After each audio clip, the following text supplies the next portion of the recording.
बिहार की सियासत में खलबली सी मच गई है। सवाल अब सिर्फ ये नहीं है कि आखिरकार चिराग पासवान एनडीए में है या बाहर, बल्कि ये है कि क्या बिहार का चुनाव 2025 चिराग पासवान की निजी जंग बनकर रह जाएगा। दरअसल एलजेपीआर नेता ने सीट शेयरिंग को लेकर अपने दावे और धमाकेदार चेतावनियां दे दी हैं, जो बीजेपी और जेडीयू के लिए गंभीर चुनौती बनती जा रही है। बीजेपी जेडीयू गठबंधन में सीट शेयरिंग की औपचारिक बैठक तक नहीं हो पाई है, लेकिन चिराग पासवान की पार्टी एलजेपीआर अपनी स्क्रीनिंग कमेटी के माध्यम से पहले ही तैयारी में जुट चुकी है। जिलों से उम्मीदवारों के नाम मांगे जा चुके हैं और इस प्रक्रिया में ये संकेत दे दिया गया है कि चिराग पासवान अपना चुनावी रोड मैप तैयार कर चुके हैं।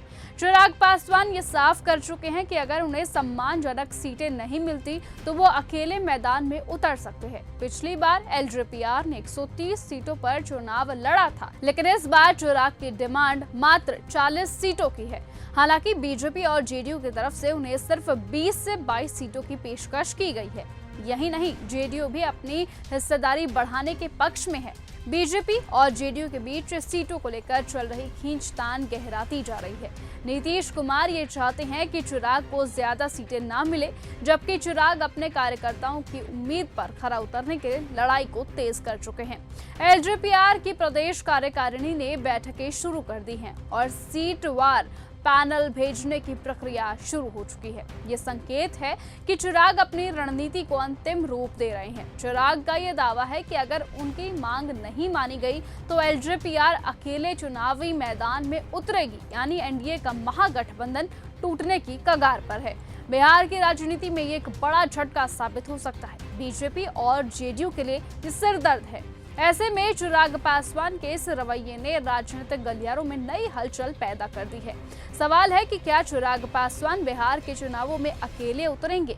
क्या यह एनडीए के लिए खतरे का संकेत है, या सीटों पर समझौता करके चिराग फिर से गठबंधन में वापसी करेंगे? इन सवालों के जवाब अगले कुछ हफ्तों में सामने आएंगे, लेकिन बिहार की राजनीति अब पहले से कहीं ज्यादा गर्म और जटिल हो चुकी है। इसीलिए ऐसे में चिराग ने यह स्पष्ट कर दिया है कि मान्यता नहीं मिली तो हम अकेले लड़ेंगे। ये सिर्फ सीटों का सवाल नहीं है, ये बिहार की राजनीतिक तस्वीर बदलने का सवाल है।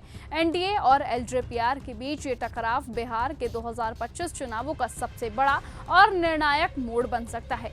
बहरहाल देखना होगा कि आखिरकार अंत में जाकर कौन किस फैसले पर जाकर टिकता है। लेकिन तब तक के लिए आप बने रहिए और ऐसे ही देखते रहिए न्यूज़ गंगा। साथ ही कमेंट सेक्शन में लिखना ना भूलें कि आखिरकार आप किसे मुख्यमंत्री बनना देखना पसंद करते हैं। नमस्कार। अगर आपको यह हमारा वीडियो पसंद आया हो तो इसे लाइक और शेयर करना बिल्कुल ना भूलें। साथ ही हमारे चैनल न्यूज़ गंगा को सब्सक्राइब और फॉलो जरूर करें, ताकि देश और दुनिया की हर बड़ी खबर आप तक सबसे पहले पहुंचे।